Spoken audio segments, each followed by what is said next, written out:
case briefs, and so much more.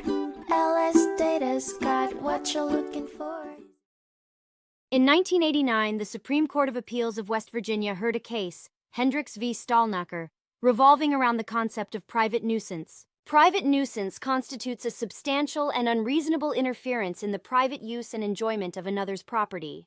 Neighbors Hendricks and Stalnaker found themselves at odds when Hendricks sought to install a septic system adjacent to one of Stalnaker's water wells. However, the permit request was denied as the septic system would be too close to Stalnaker's well. Hendricks and his wife sued Stalnaker, claiming the well was a private nuisance. In the lower court, a jury agreed, and Stalnaker was subsequently ordered to remove the well. Stalnaker appealed, asserting his right to use his property, including drilling the well. Ultimately, the court sided with Stalnaker and reversed the decision. The court determined that Stalnaker's installation of a water well was not a private nuisance, nor an unreasonable interference with Hendricks's property use and enjoyment. The court weighed the competing interests, finding that both the well and the septic system were necessary, and held no greater interest for either party.